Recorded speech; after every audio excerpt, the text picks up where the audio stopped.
जी वीरो अस्सलाम वालेकुम। मैं थोड़ा मित्र ज़हीर लशारी, तुसी जुड़े हो यूट्यूब चैनल रंगला पंजाब के नाल। एक बार फिर एड सुलेमान के आए जी और ताज़ा अपडेट्स है ने। ए वेखो इंडिया वालों पानी आ रहा है और जनाब इंडिया ने पानी छड़ दिता है, गले भी खुले ने, तुसां वेख सकते हो।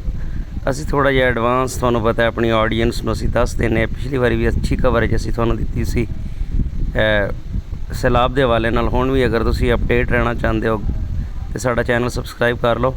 ए वेखो जी पानी का लैवल अप हो रहा है और पानी पिछू छड्डिया जा रहा है और दस्सिया जा रहा है कि मज़ीद पानी दे आने का खदशा है। तो यह तुसां वेख सकते हो एड सुलेमान की पॉइंट है, दरिया सतलुज है। इस वक्त असीं तुहानूं विखा रहे हैं और तुसीं वेख रहे हो यूट्यूब चैनल रंगला पंजाब दी राहीं अपने मित्र ज़हीर लशारी दे नाल। जनाब अपना फीडबैक ज़रूर देइयो और साडे नाल जुड़े रहो और वेखते रहो यूट्यूब चैनल रंगला पंजाब। इस वक्त असीं एड सुलेमान की हैं और प्रॉपर तुहानूं अपडेट्स देंगे।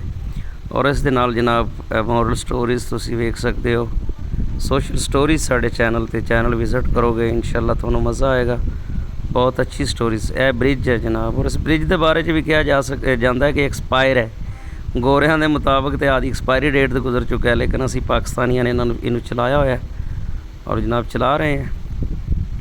यह इंडिया वाली साइड तो पानी आ रहा है और वेख रहे हो ना, यह कलालियाँ जिहड़ियां विच आबी नरगस के पौधे आ रहे हैं। इन्हां दे आने का मकसद ये हुंदा है कि यह वेखो यह वाफर मकदार दे विच ने, इस वास्ते ने कि पानी इधरों इंडिया ने मजीद छड्डिया। यह वेखो तुसीं वाज़े तौर पर वेख सकते हो।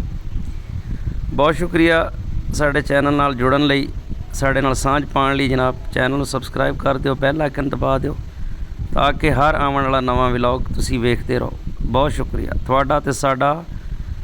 रब राखा। हसदे रहो वसदे रहो, गमां नूं करा दिओ पुरबाश पूरे ही भार नाल।